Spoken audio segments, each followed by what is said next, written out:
Hi hello welcome to our channel. Vijayawada MP Kesineni Nani CM జగన్ను కలిశారు. రీసెంట్గా నాని టీడీపీకి రాజీనామా చేస్తున్నట్లు ప్రకటించిన సంగతి మనకు తెలిసిందే.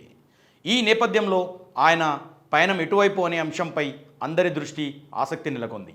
ఈ తరుణంలోనే కేశినేని నాని ముఖ్యమంత్రి వైఎస్ జగన్మోహన్ రెడ్డిని కలిశారు. నాని అలాగే తన కుమార్తె కేశినేని శ్వేతతో కలిసి తాడేపల్లిలోని సీఎం క్యాంపు కార్యాలయానికి వచ్చారు. వారిరువురు సీఎం జగన్తో సమావేశమై పలు అంశాలపై చర్చ జరిపారు. తండ్రి బాటలోనే విజయవాడ 11వ డివిజన్ కార్పొరేటర్ కేశినేని శ్వేత టీడీపీ గుడ్ బై చెప్పడం జరిగింది. జగన్ను కలిసిన అనంతరం నాని మాట్లాడుతూ టీడీపీ కోసం 2000 కోట్ల ఆస్తులు అమ్ముకున్నానని వివరించారు. టీడీపీలో శక్తికి మించి నేను కష్టపడ్డానని, కార్యక్రమాలు నా సొంత ఖర్చులతో నిర్వహించానని, అలాగే టీడీపీ కోసం డబ్బు సమయం వృధా చేసుకున్నానన్నారు. ఆ పార్టీ కోసం వ్యాపారాలు మానుకున్నా, కానీ ఆ పార్టీ నన్ను అవమానించి అని పేర్కొన్నారు.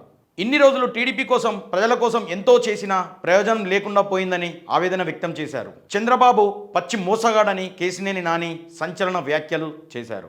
టీడీపీలో ఇంకా అవమానాలు భరించలేక ఆ పార్టీని వీడుతున్నట్లు వివరించారు.